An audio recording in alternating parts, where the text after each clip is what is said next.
Hey everyone, how's it going? Welcome to episode number 988 of NoDQ video. Only 12 more to go until episode number 1000, which I promise you guys will be the biggest edition of NoDQ video to date.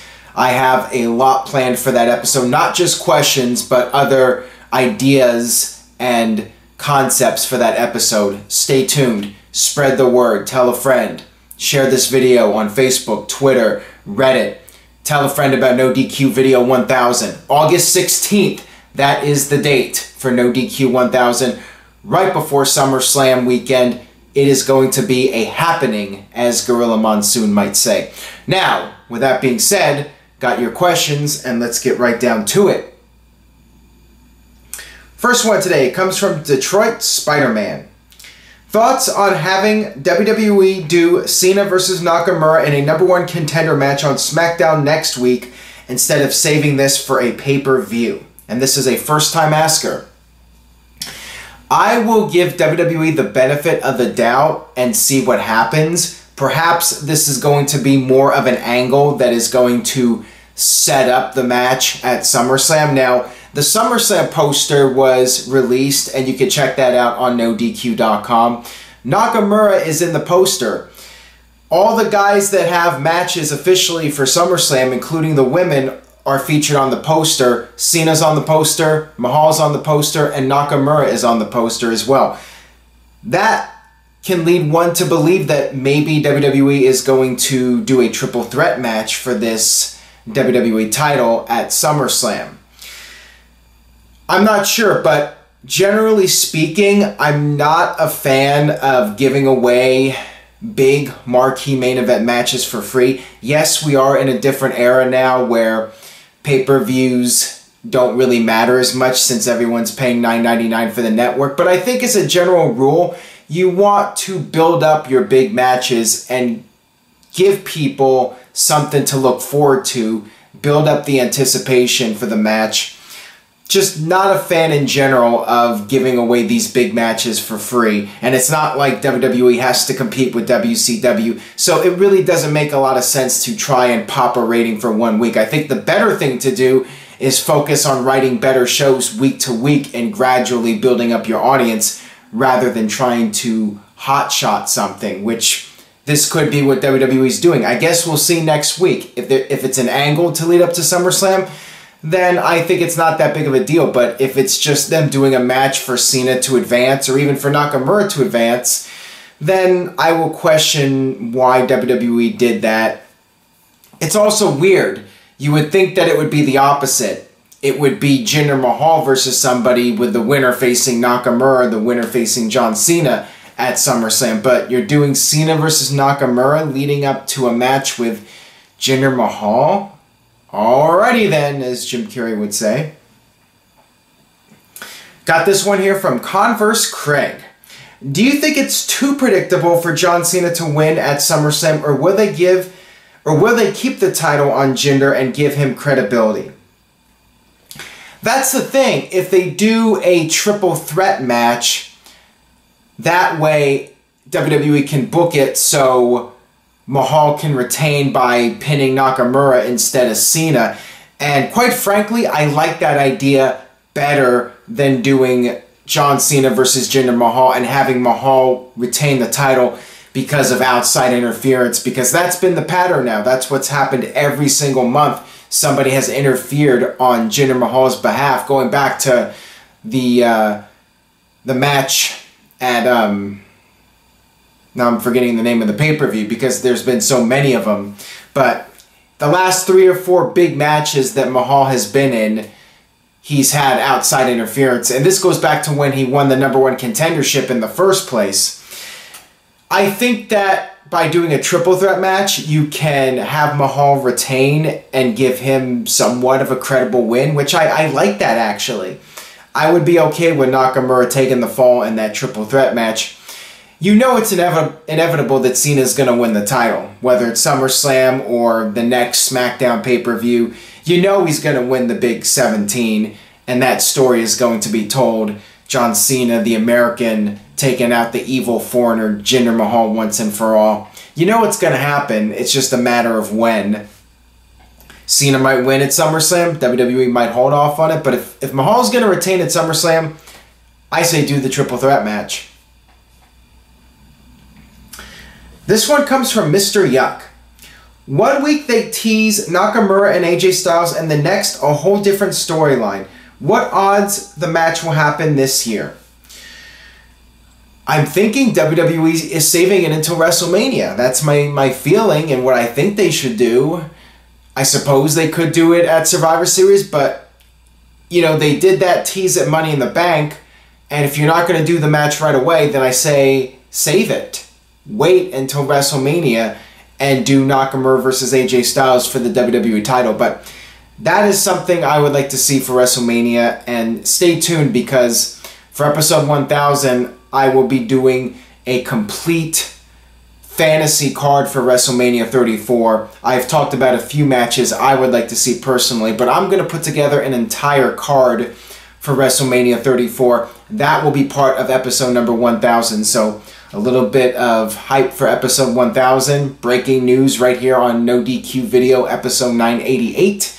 So stay tuned. August 16th, episode number 1000. This one comes from Michael. Hey Aaron, what is next for Baron Corbin? Maybe he will feud with Randy Orton or Jericho at SummerSlam? I could see a match with Randy Orton since Orton appears to have nothing to do right now heading into SummerSlam. He wasn't even on SmackDown Live this week. That would make sense. Baron Corbin versus Randy Orton for SummerSlam. It's weird because it seems like WWE's doing a lot of multi-person matches because it's SummerSlam. It's one of the biggest shows of the year. And WWE wants to get as many people on the card as possible to boost morale and make everybody happy.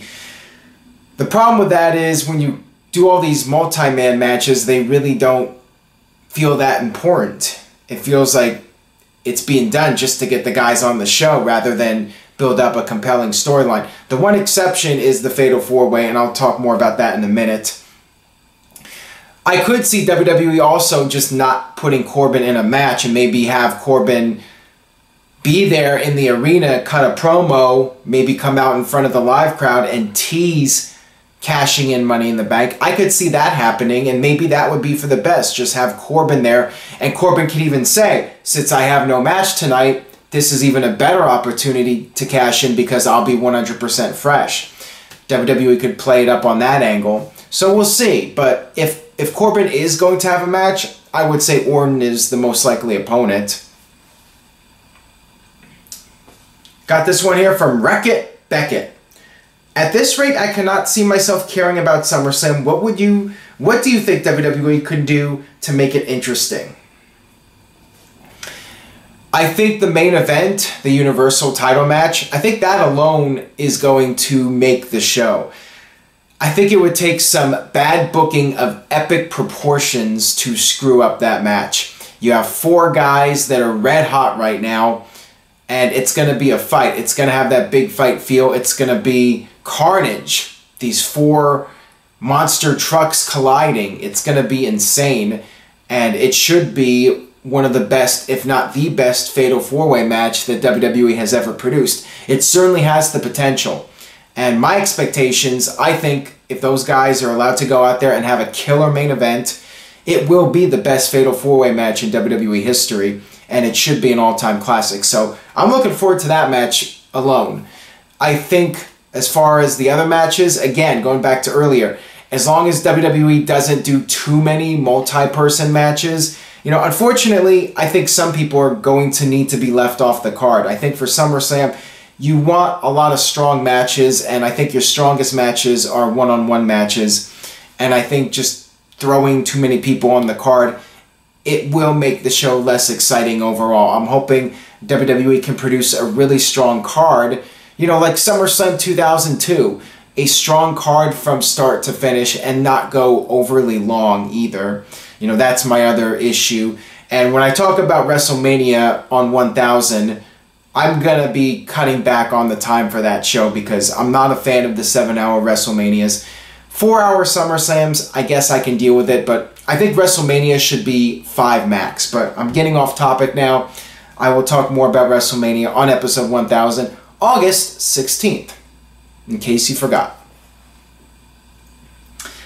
This one comes from Ducky. Do you think the Breezango segments could lead to Sanity or just Eric Young debuting? I think there's a remote possibility, but I think it's a bad idea right now. I do not think the timing is right. Look at SmackDown right now. We are seeing lots of guys get lost in the shuffle. Chad Gable is barely able to get TV time. He was on Smacking Talk with Daniel Bryan. That's the only TV time he got this week. Guys like Luke Harper and Eric Rowan are lost in the shuffle. They're not getting TV time. I think it's better to go with Harper and Rowan as the team that's been attacking the Fashion Police. So I would avoid calling up Sanity right now. I just don't think the timing's right. I say wait 6 months to a year. Wait until there's a really good opportunity for them to come in and make a huge difference. Because right now, there are plenty of guys that are already on the main roster that are struggling to get TV time. Got this one here from Deplorable Hamp. Which star had the quickest push that actually worked? My opinion would be Brock Lesnar. I think Brock Lesnar would be the best answer because he came in right after WrestleMania 18, the end of March, and by SummerSlam, he was the WWE Champion. He won King of the Ring. I mean, that was like, what, 5-6 months? I mean, that was one of the fastest rises. I think the fastest rise in the history of WWE, right to the top. Yokozuna had a pretty quick rise, too. He came in right before Survivor Series, I believe, and by WrestleMania, he won the WWE title. He won the Rumble. Yoko had a very fast rise. Kurt Angle, of course, had a very fast rise. It did take him a little bit longer. It took him almost a year to win the WWE title, but he won King of the Ring. He had a great run.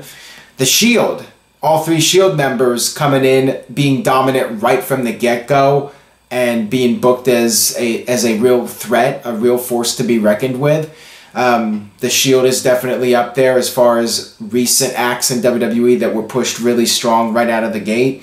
Samoa Joe's doing great, and if Samoa Joe wins the title at SummerSlam, you know, he made his main roster debut the end of January, so that's a pretty quick rise as well, and he's already headlined a pay-per-view against Brock Lesnar. Joe's doing great himself. Strowman is having a great year.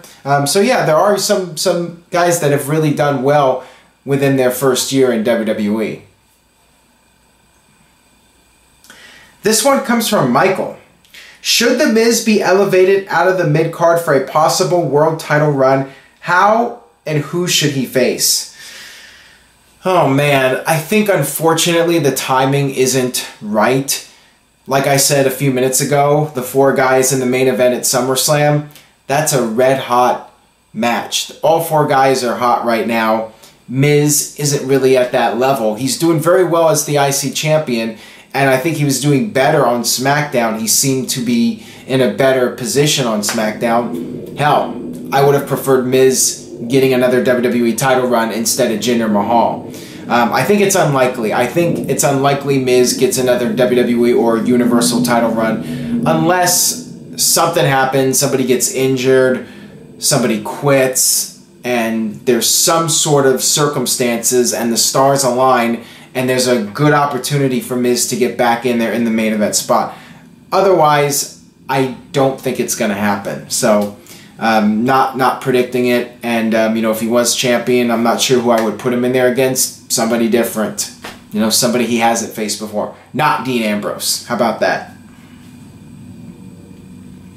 This one comes from Nick Easy. Would the Kurt Angle illegitimate son storyline have been a good way to bring in a new guy? This relates to that other question about possibly calling up Sanity. The problem is, right now you have guys getting lost in the shuffle. And with Jason Jordan, this was an opportunity to elevate him and do something with a guy who has been struggling on the main roster. Both American Alpha members were going nowhere, and this was an opportunity to elevate a guy who's already on the main roster. So I think it was better to do this, and plus all the jokes about Jason Jordan looking like Kurt Angle, that picture of Angle and Sharmell Booker T's wife, you know, mix them together. If they had a kid, it would be Jason Jordan. So it did make sense, you know, because he does resemble Angle a little bit. I'm fine with it. It's just that they need to really do something significant with Jordan at this point and not drop the ball and ruin this storyline. I'd have him turn heel on Angle and reveal that the whole thing was a ruse so he could get his foot in the door and get the big opportunity, and that he was faking the whole thing, because at some point, you know, it's going to be revealed that they're not really father and son, or WWE's going to drop the storyline. So they might as well just do a turn and say the whole thing was fake anyways. I think that would perhaps elevate Jason Jordan and take him to the next level. Got this one here from Tyler Joseph Smith. Do you think Big Cass should have asked Enzo to manage him instead of having them split the way they did? I think the way WWE did it was just fine. I mean, I like Big Cass turning heel. I think that was a good move. I do think it was too soon to split up Enzo and Cass. But if they're going to split up, I think it's best to turn Big Cass on Enzo and really play up on Enzo being the sympathetic babyface and, you know, make Big Cass this monster heel. I think having Enzo just step aside and be a manager, you know, would not have been nearly as effective. I think the way WWE did it was very well done. I thought the angle with the breakup was well done. And, you know, Cass has seemed to cool off a little bit. I'm not sure if a match with Big Show is going to do a whole lot for him. We'll see. Time will tell if Cass will be a big star, but I think the way they did the breakup was definitely the right move to get some heat on Big Cass. And fans are chanting Casshole at him.